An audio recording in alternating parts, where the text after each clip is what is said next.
बिस्मिल्लाहिर्रहमानिर्रहीम। अस्सलाम वालेकुम मेरे पाकिस्तानी। अल्लाह ताला आपको खुश रखे। मैं जब भी बात करता हूँ या बोलता हूँ या वीडियो बनाता हूँ तो इसका ये मतलब आप प्लीज़ हरगज़ ना लिया करें कि मेरा किसी सियासी जमात से ताल्लुक़ है या मैं सियासत करना चाह रहा हूँ। मुझे सियासत से वैसे ही मैं किनारा कश हूँ, नफ़रत है मुझे ऐसी सियासत से जो पाकिस्तान के अंदर होती है। बात यह है जब पाकिस्तान के अंदर से मुझे हज़ारों की तादाद में मैसेज आते हैं और सौओं की तादाद में ख़ुदकशी के मैसेज आते हैं तो फिर कोई भी दर्द दिल रखने वाला बंदा बर्दाश्त नहीं कर सकता। तो मैं फिर बोलता हूँ, फिर वीडियो बनाता हूँ और मैं जो मेरे अंदर होता है वो मैं आपके ऊपर अयां करता हूँ, बयान करता हूँ, आपके साथ शेयर करता हूँ कि देखें, अल्लाह के नबी जो हैं वो हमारे लिए रोल मॉडल हैं। और ये जो मौजूदा हुकूमत है ये भी कहती कि हज़रत उमर जो हैं उनका दौर जो है, उनका ज़माना जो है, वो कानून हम इस पाकिस्तान के अंदर लेके आएंगे। तो हज़रत उमर को तो जो कि आधी दुनिया की रियासत के मालिक थे, आधी दुनिया के हुक्मरान थे, बल्कि बहुत सारे लोगों ने तो ये कहा कि वो पूरी तकरीबन 80% दुनिया के ऊपर उनकी हुक्मरानी थी। तो एक बद्दू उनके पास आता है, हज़रत उमर के पास, कि उमर मेरे पास कपड़े नहीं हैं, मुझे कपड़े दे। तो हज़रत उमर ने उनको जवाब दिया कि मेरे पास अभी पैसे नहीं हैं, तो मैं जैसे ही पैसे आएंगे तो मैं आपको कपड़े लेके दूंगा। तो वो बद्दू बोलता है कि अल्लाह को क्या जवाब दोगे? अल्लाह को ये जवाब दोगे कि मेरे पास पैसे नहीं हैं? तो बड़ी अदालत में, बड़ी मजलिस में, और कितने सहाबा किराम वहां पे मौजूद थे, लोग मौजूद थे। तो आधी दुनिया का हुक्मरान हज़रत उमर रजी अल्लाह ताला अन्हु अपना कुर्ता उतार के उस बद्दू को दे देते हैं। तो ये होती मदीने की रियासत, उमर की रियासत, इंसाफ, कानून।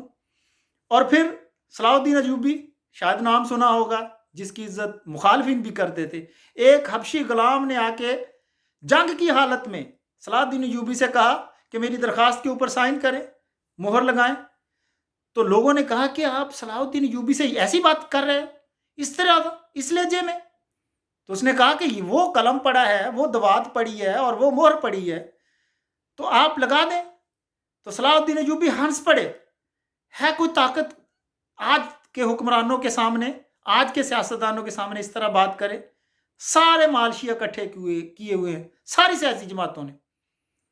तो सलाहुद्दीन अयूबी हंसते हैं, कहते हैं अगर इसने अपने लंबे कद का फायदा उठा के कलम दवात देख ली है तो हम अभी लगा देते हैं। ये थे हुक्मरान। आज पाकिस्तान के अंदर सुना है जी पाकिस्तान तरक्की कर रहा है, ग्रोथ रेट बढ़ रहा है, इकॉनमी बढ़ रही है, इस हुकूमत को टाइम दें।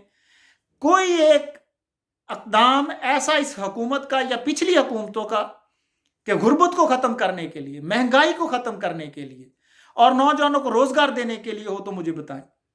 ना तो आज तक किसी नौजवान को नौकरी मिली है। पढ़ के नौजवान दर बदर घरों में बैठे हैं और इतने मैसेज करते हैं, बेचारे परेशान हैं, रोज़गार नहीं है और महंगाई दिन ब दिन बढ़ रही है। इमरान खान साहब ने बिल भी फाड़े थे और अब कितने बिल आ रहे हैं। मैं स्वीडन के अंदर हूँ और मुझे घर में बिल आ रहा है।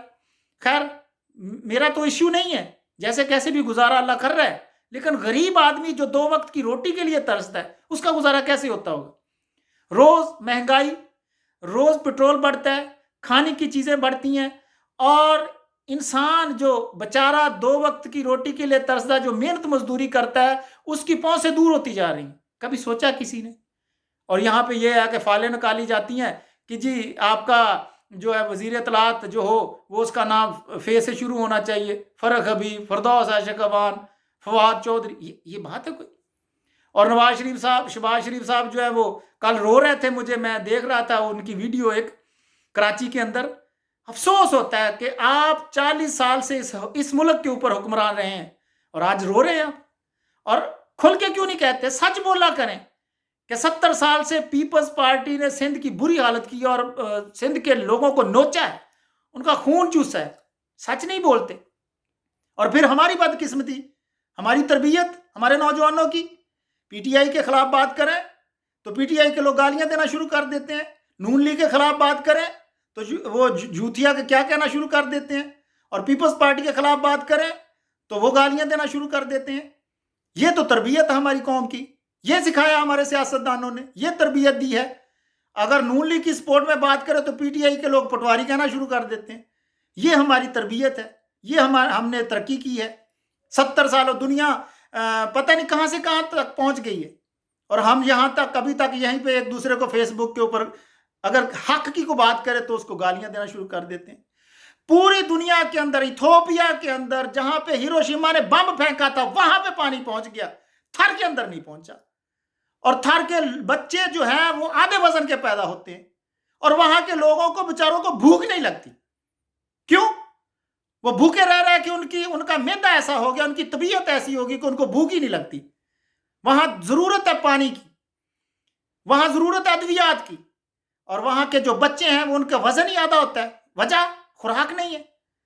تھر کا کیا تھا؟ آپ مجھے بتائیں، تھر کوئی ایسا ایریا ہے جہاں تک پہنچ ناممکن ہے؟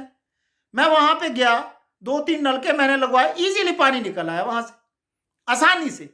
لیکن سندھ حکومت کرنا ہی نہیں چاہ رہی، اور غریب مر رہے ہیں اور وہاں تک پانی نہیں پہنچ رہا. کچھ جو این جی اوز نے اور اس طرح فاؤنڈیشن جو فلاحی ادارے، انہوں نے وہاں درخت لگا دیے، پانی پہنچایا، لیکن حکومت نہیں پہنچا سکتی.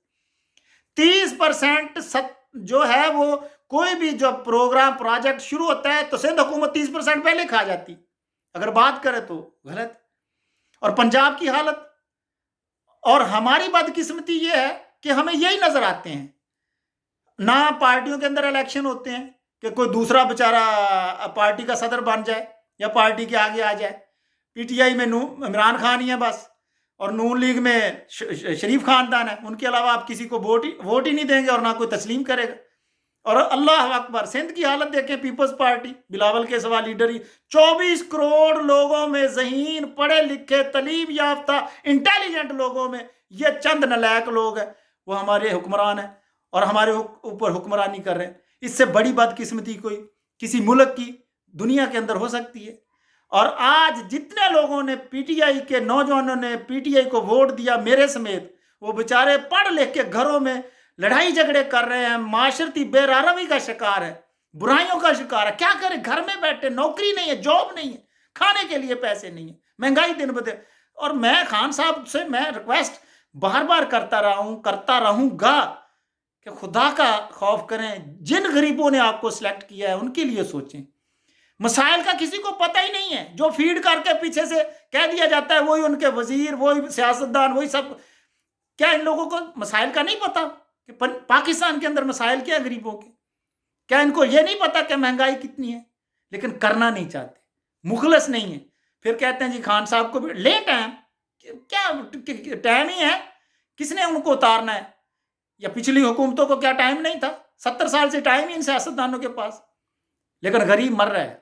اور یاد رکھیں، اور جب غریب مرتا ہے نا تو اللہ تعالیٰ جو ہے وہ پھر انصاف کرتا ہے. اور جب اللہ کا انصاف ہوتا ہے وہ قابل دید ہوتا ہے. افغانستان کو دیکھ لیں تو خدا کا واسطہ 313 ہر دور میں بھاری ہیں، لیکن اگر مقصد آپ کا اسلام کی سربلندی اور انصاف دینے کی سربلندی اور دین کی سربلندی اور غریب کے لیے وسائل روزگار پیدا کرنے کی سربلندی ہو تو اللہ تعالیٰ کامیابی دیتا ہے. خدا کا واسطہ، خدا کا خوف کریں اور غریبوں کے لیے کو سوچیں. منیر گجر کا آپ کو سلام. Thank you.